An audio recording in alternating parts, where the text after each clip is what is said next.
What do you see in this video that is a common theme? I'm going to give you a second to see if you can figure it out just while my microphone goes green. My shirt is green, the background green. This video is about money. It's the first one I've done. It's nearing the end of the first quarter of 2023, and March 31st will be upon us this week.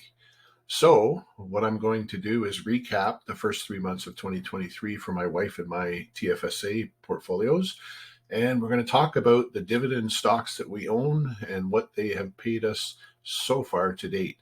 It's a really, really good thing. And I'm quite happy to actually be able to see this down on paper as having actually happened. Stick around. So my wife likes to call me a geek whenever I talk about money, but you know what? When I'm getting money or we're getting money in our dividends, she can call me a geek all she wants.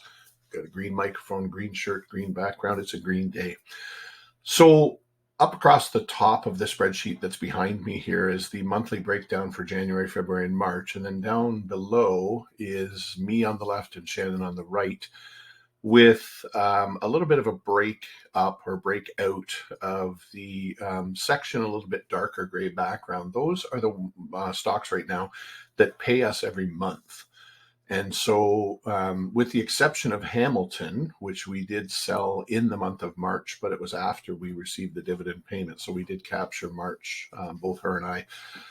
But all of the rest of those we have either had for a number of months now, or the case of Northland Power on my side. Those are stocks that I began to accumulate in February and March.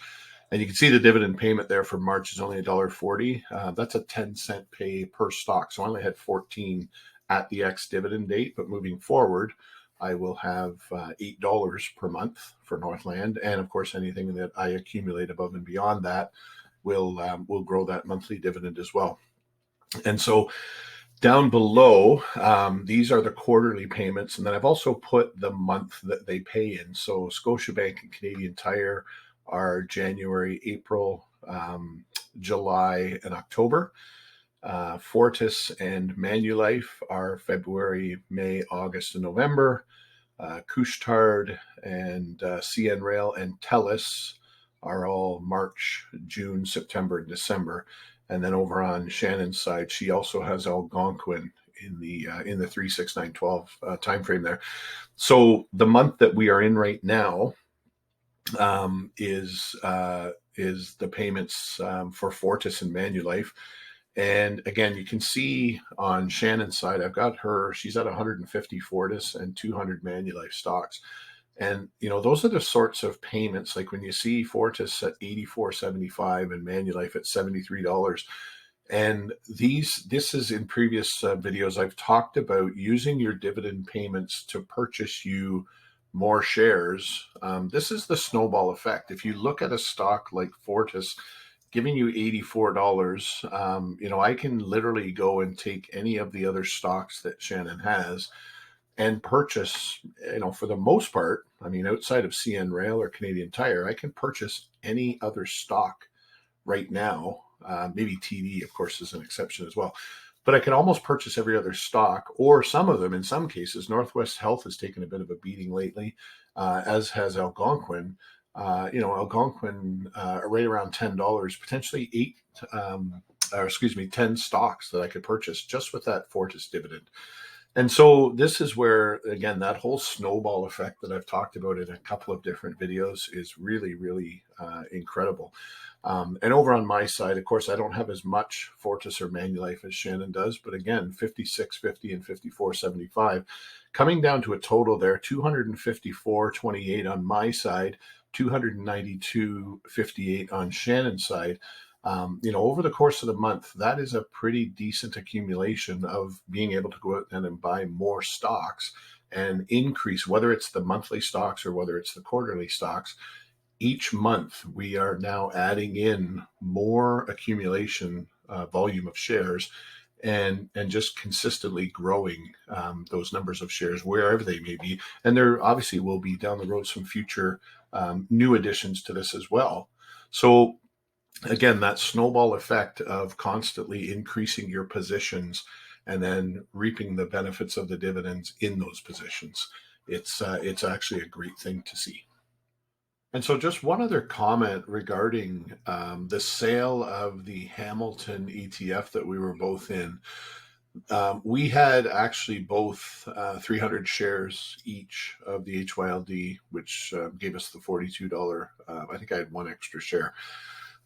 So when we sold that, and I know, again, I've talked about this in previous videos as well, the sale of the Hamilton shares and some additional money, of course, was what allowed us to go and grab the Couche-Tard shares in both of our portfolios, as well as a few CN Rail shares.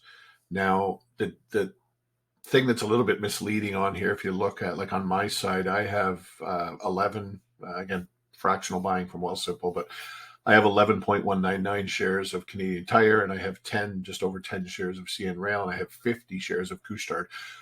When I made the sale of the Hamilton shares, a bulk of that went into Couche-Tard, and over the few weeks since, I've been throwing a bit of money in and grabbing, fractional buying of Canadian Tire and CN Rail as well. So this wasn't all just from the sale of Hamilton. That was nowhere near enough.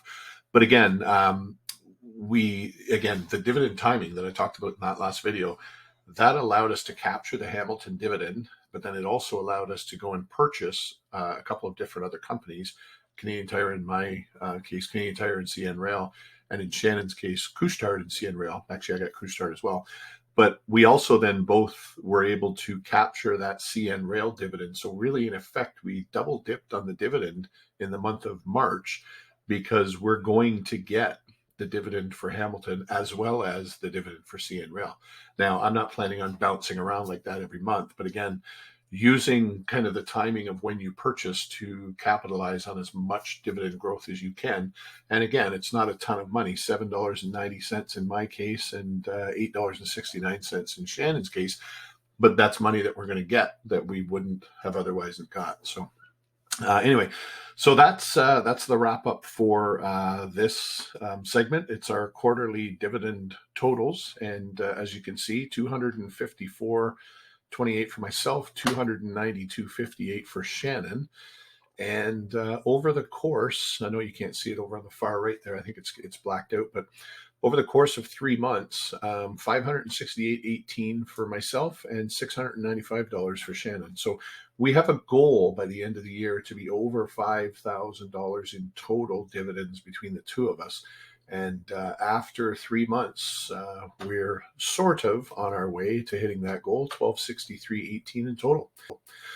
So hopefully you found some interest in this. And as I've said in the past, if you enjoy these videos, please consider subscribing so that you can get notified whenever I bring out a new video. And I want to thank you for hanging out, and take care.